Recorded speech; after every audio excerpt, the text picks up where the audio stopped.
Gracias, Sara.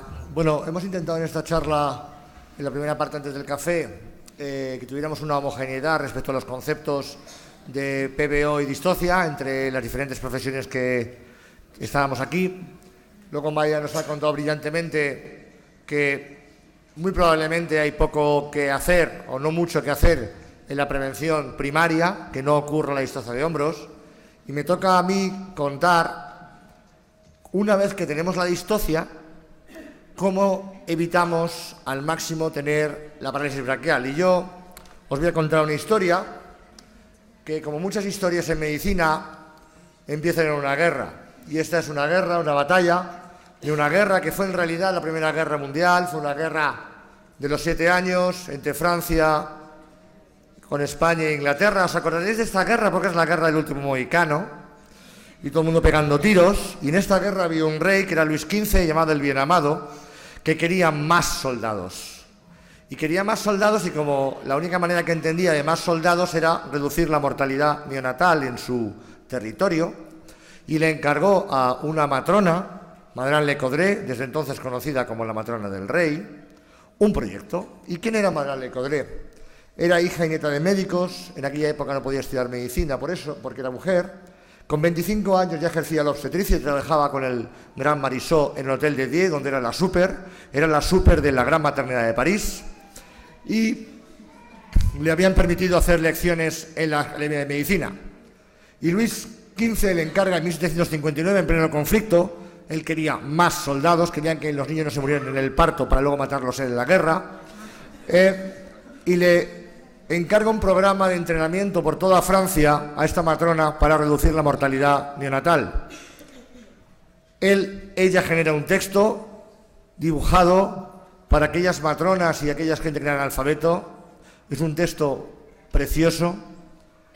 Realiza un simulador que se llama La Machine, 1758, con una pelvis de una cadáver de una mamá, con trapitos. Se realizaron 3.000 de estas máquinas. Y es capaz, con paños, de simular un gemelo, los vasos, bicorial biamniótico, ¿veis? Simula esto y establece un programa por toda Francia. Constaba de 30 lecciones, duraba 2 meses. Los alumnos eran seleccionados entre los más hábiles y listos de cada ciudad. 6 días a la semana se le obligaba a la gente que asistía a dejar sus trabajos. Se les pedía vocación. Costaba entre 36 y 40 libras que pagaba el concejo. Daba clases teóricas y prácticas. Al final entregaba un certificado de aptitud al final, y sus alumnos más aventajados se convertían en instructores y hacían partos con ella. Señoras matronas, señores ginecólogos, ¿os suena? A mí me suena esto. Realizó 40 ediciones de ciudades y pueblos. Formó directamente a 4.000 matronas, 500 cirujanos y médicos. Y sus alumnas más aventajadas formaron a 6.000 matronas. Cuando se jubiló, el rey le dotó de una pensión de 3.000 libras, y era una barbaridad. Señoras y señores, esta señora cambió la obstetricia europea, y como os he dicho, cambió la obstetricia del mundo, porque luego los ingleses y los franceses colonizaron la parte superior de América del Norte. Esta señora inventó la simulación obstétrica con una producción de instructor, simulador, programa, que luego el resto que nos dedicamos a esto imitamos. En Inglaterra estaba Wellesley Smellie, que había copiado de Marisot esta tecnología: instructor, simulador, programa. Smellie era un gran dibujante y sus libros eran bellamente ilustrados, pero al final es instructor, simulador, texto, programa. Bien, fijaros, en 1739, Sir Richard Manningham anunciaba su nueva maternidad, la primera maternidad de Londres, diciendo que los alumnos que iban a la nueva maternidad de Londres iban a tener un aparato innovador con huesos discretos de la mujer, con una matriz artificial hecha de cristal. Este es el modelo de Giulia Galli de Bolonia, en la que todos los inconvenientes que pudieran pasar a un alumno que atendiese demasiado pronto a una mujer real pudieran prevenirse enteramente. Por este método y esta innovación, cada alumno se convertiría en experto en su oficio antes de intentar un parto real. 1739, Londres. En España, en Italia, no seguimos esa estrategia, no había simulador, instructor, programa, y construimos bellos modelos de cera, tanto en Italia como en Francia, como en España, donde no se podía entrenar, se podía visualizar. Nuestra estrategia fue completamente diferente y todavía lo estamos pagando. ¿Qué es educar a través de la simulación? Miller en el 2012 dice que es la representación de características, comportamientos de un paciente, una enfermedad, un procedimiento a través de una persona, una actriz o un dispositivo. Pero lo importante en educación no es lo que enseñamos, sino lo que nuestros alumnos luego hacen en la vida real. No es lo que nosotros transmitimos a nuestros alumnos, sino lo que influimos en ellos para que lo transmitan a los pacientes reales. Jacques Derin, un ginecólogo militar americano, montó un programa móvil por todo Estados Unidos, copió a Madame Lecodré y se preguntó: ¿en qué voy a entrenar? ¿De qué voy a llenar mi camión? ¿Qué aparatos de simulación voy a meter en mi camión, en mi camión móvil de simulación? Y dividió la simulación obstétrica en función de si había simulador, si había publicaciones y si había resultados reales que luego se podían mejorar y se podían validar en pacientes. Es decir, si la gente que había simulado, cuando aplicaba lo simulado en pacientes reales, había beneficios en esos pacientes. Era el nivel 5. El nivel 4 era cuando había un adecuado entrenamiento, había publicaciones, pero los resultados se veían mejores en la siguiente simulación. No en un paciente real, sino cuando lo hacíamos otra vez. Y graduó la simulación en diferentes niveles. Y dijo, bueno, en emergencia obstétrica, ¿dónde estamos? Donde estamos es que en distocia de hombros tenemos simulador, tenemos publicaciones y hay una mejoría objetiva en casos reales. Es decir, la gente que atiende a pacientes con distocia de hombros, que ha sido entrenada a través de programas de simulación normalizados, tiene mejores resultados. Y es, sin duda, la mejor simulación obstétrica con los mejores resultados. Le sigue el prolapso en igual calidad, 5, le sigue la hemorragia posparto, después la eclampsia y después la parada en gestante. Es decir, tenemos publicaciones. ¿Y cuáles son esas publicaciones? ¿Cuáles son esas publicaciones que sustentan el hecho de que si simulamos mejoran los resultados de nuestros pacientes? Esas publicaciones surgen en Bristol tras un conflicto donde se vio implicado todo el Sistema Nacional Británico de Salud, porque en Bristol los cirujanos cardíacos de un hospital tenían el doble de mortalidad que el resto de Inglaterra y hubo una inversión tremenda de formación en esa ciudad. Se aprendió a través de la experiencia y en esa ciudad surgió un grupo, que es el grupo de Tim Dricott, que hizo un estudio, que es el estudio SAFE, 2006, hace 10 años, diciembre, hace 10 años, ensayo clínico randomizado en la zona suroeste, Bristol, sobre el manejo de distocia de hombros y cómo antes y después de la simulación mejoraba. Pusieron a los ginecólogos y matronas de un hospital ante una simulación con un simulador de distocia de hombros, les dijeron resuélvela y midieron cómo lo resolvían. ¿Y qué descubrieron? Y os sonará esto. 46% desconocía los peligros de la maniobra de Christeller. Raquel, no sabía la maniobra de Christeller hace 10 años. Nosotros 10 años después tampoco lo sabemos. El 16% desconocía las maniobras básicas. No sabían hacer qué más. Eran esas maniobras del doctor Rubio, otras. No sabían qué hacer. El 57% no sabía qué hacer más que maniobra de McRoberts y presión suprapúbica. Cuando no salía la cabeza fetal, no sabían qué hacer. Y el 66%, cuando les pusieron un dinamómetro en el cuello, tiraba más de 100 newtons de la cabeza, 100 newtons, 10 kilos. Significa que no sabían cuándo tiraban. Y el 66% tiraba excesivamente del cuello fetal. Obstetras y ginecólogos británicos, Hospital Southmet Bristol, 2006. El 4% incluso realizó una maniobra de Christeller durante la emergencia obstétrica. Pero esta gente es británica. Esta gente ha superado 2 guerras de aniquilación. Esta gente sabe lo que es la simulación. La ha mamado desde la infancia. Había simulador de bombardeo, había simulador de fuego, había simulación de ataque nuclear soviético. Y esta gente se aplicó a hacer un programa de simulación basado en los datos reales. Y esos son sus resultados.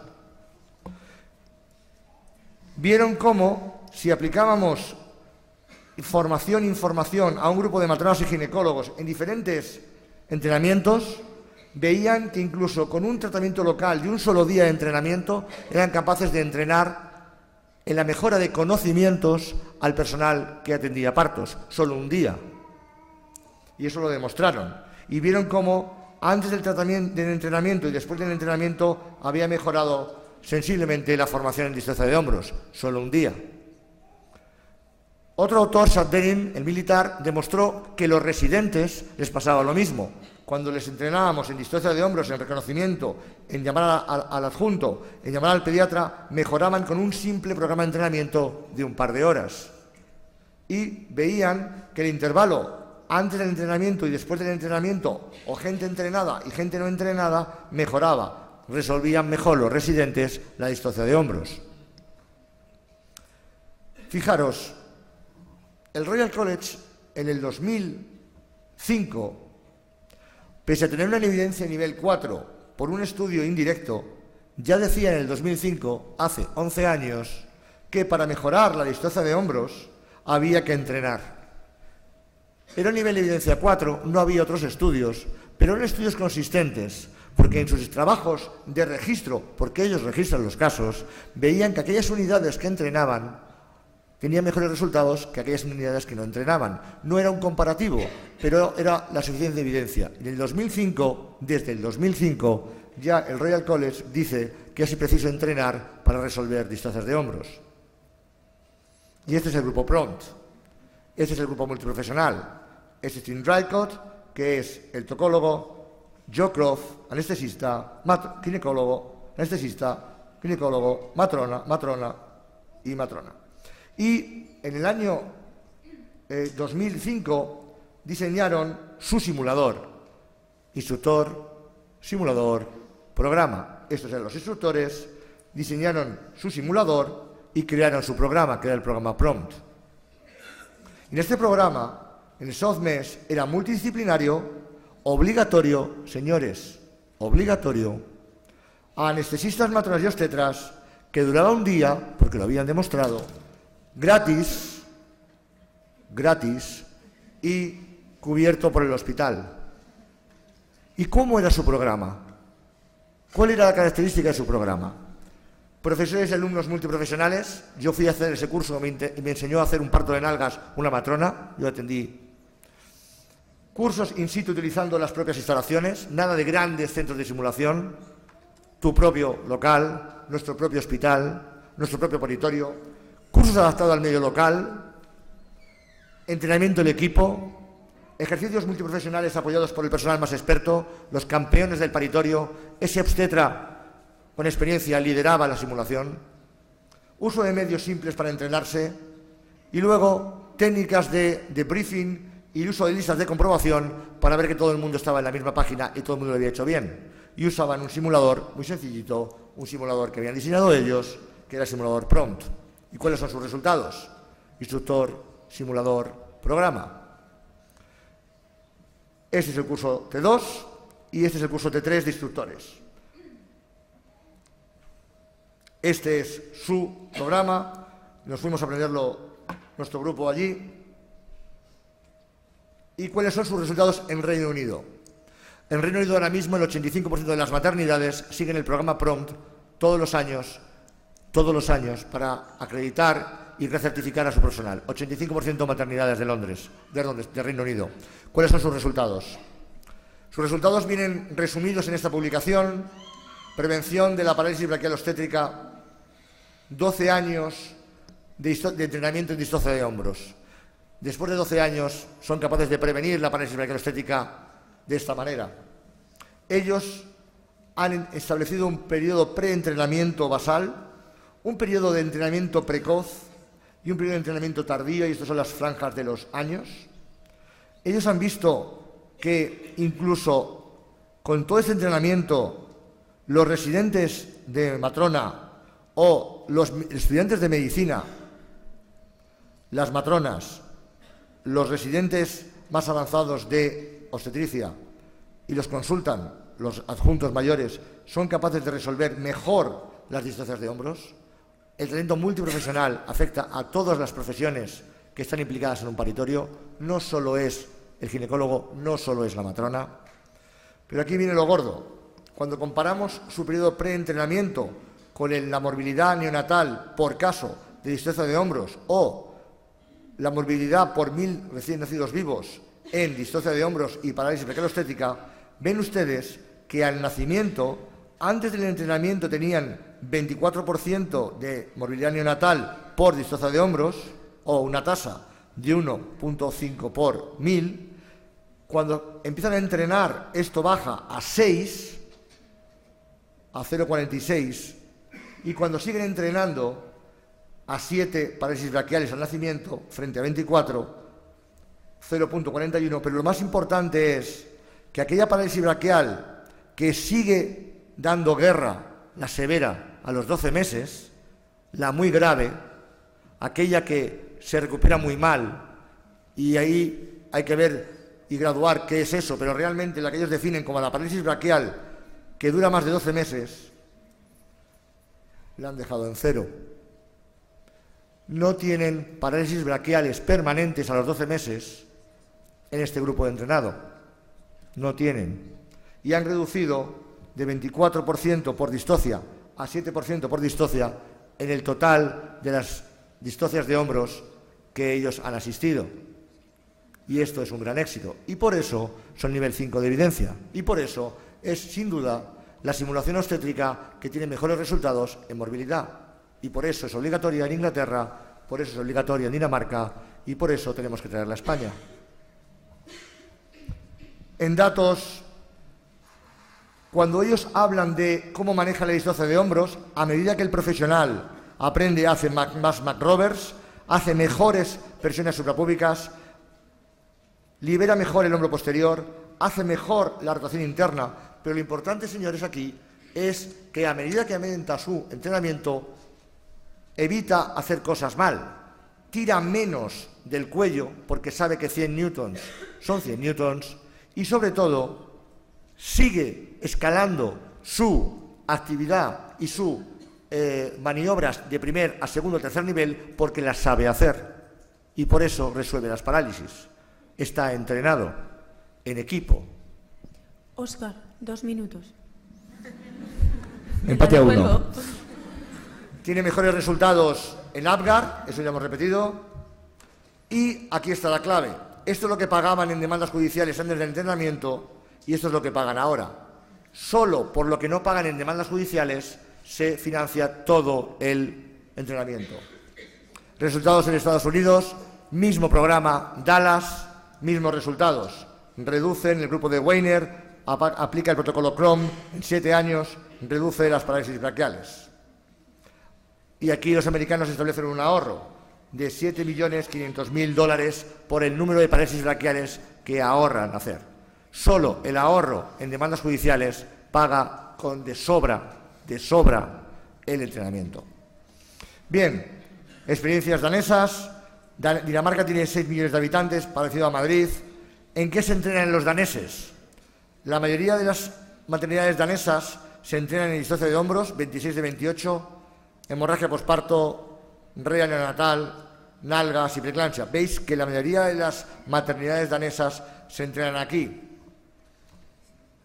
¿Quién se entrena en las maternidades danesas? Obstetras, residentes, matronas, enfermeras, auxiliares, anestesiólogos y estudiantes. Estudiantes. Y por eso los tenéis aquí. Pero no solo es bueno para el bebé, sino es bueno para nosotros. Estudio danés. Cuando el personal de paritorio sujeta mucha tensión, entrena junto, tiene menos bajas laborales por estrés. Estudio danés. Si hacemos las cosas mejor, trabajamos juntos, en este entorno tan difícil, nos sentimos mejor con nosotros mismos. En España la situación es esta. Protocolo de la SEGO, me quedan 2 minutos y no tendría para hablar 2 horas. Protocolo de distocia de hombros 2015, acordaros Royal College 2005. Dice, la realización de programas de adiestramiento y simulaciones periódicas en situaciones poco frecuentes precisan de actuación rápida. Se recomienda que todo el personal que atienda partos participe en programas de entrenamiento al menos una vez al año y tenga las pensiones de los suecos. está referenciado en los estudios de Tim Draycott. Nos dicen que es ideal, pero no tenemos la formación ni somos los suecos. El Royal College 2005, SEGO 2015, no hay más que decir. Bien, esa es nuestra experiencia. Yo hice el curso cuando estaba en otro hospital, el T2, como alumno. Me entrenó a hacer nalgas Cathy Winter, que era matrona. No fructificó en ese hospital y me fui como Wally con mi plantita casi ajada a otro hospital. Llegué aquí, marzo del 2015, Sara, Rita, nuestro anestesista, primer equipo español certificado T3 en PROM, 2 ginecólogos. Y esta es nuestra experiencia. Me queda un minuto. Sara, un minuto. Tenemos profesores y alumnos multiprofesionales, que no está Tirso, profesores y alumnos multiprofesionales, matronas entrenando a residentes, cursos in situ utilizando las propias instalaciones, no somos ricos, nos vamos a Menorca a hacer los cursos donde ellos nos digan, adaptados al medio local. Esta es una obra de arte que ha hecho Amelia de un registro con 2 cajas de cartón, entrenamiento del equipo, todos nos formamos juntos, apoyados por el personal más experto. Es un lujazo que nuestro jefe de paritorio nos enseñe. Uso de medios simples para entrenarse. Ahí está, nuestras camas, no nos hace falta más. Uso de lista de comprobación que hemos elaborado y que compartiremos con vosotros. Y uso del simulador PROM, que es el que tenemos y el que usamos, nada más avanzado. Este es nuestro equipo. Hay más matronas que ginecólogos. No puedo estar más orgulloso de él. Los niveles de evidencia y simulación obstétrica son estos y los seguimos. Nuestros programas son hemorragia, ecografía, cursos hospitalarios, sutura. De vez en cuando hacemos algún bolo por ahí gratis. Aprendemos cesáreas, entrenamos en Estados Unidos y, sobre todo, residentes de gine y residentes de matrona entrenando juntos. No podemos entrenar por separado. No podemos pedirle a los residentes que entrenen por separado. Bien. Nos vamos de vez en cuando de bolos por Lorca, por Salamanca, por Menorca a entrenar in situ a los profesionales con esta metodología y aprendemos muchísimo de esas salidas. Y como conclusiones, tendría que ofrecerles que la posibilidad de una lesión del plexo braquial como consecuencia de una distocia de hombros depende sobre todo del tipo de maniobras que se realizan para solucionarla. El entrenamiento mediante programas multiprofesionales anuales de simulación clínica en distocia de hombros reducen la incidencia y gravedad de las PBO. Y en esta España nuestro país tiene un retraso histórico en la implantación de programas de simulación de emergencia obstétrica, y es una realidad. Pero somos la generación llamada a resolverlo. Bien, afortunadamente planté mi plantita en este hospital, que ha crecido, y afortunadamente tenemos nuevos programas de simulación que hacen que, esquivando ese mal español de la envidia, seamos capaces de ofrecerles a ustedes los mejores programas de simulación. Muchas gracias por su atención.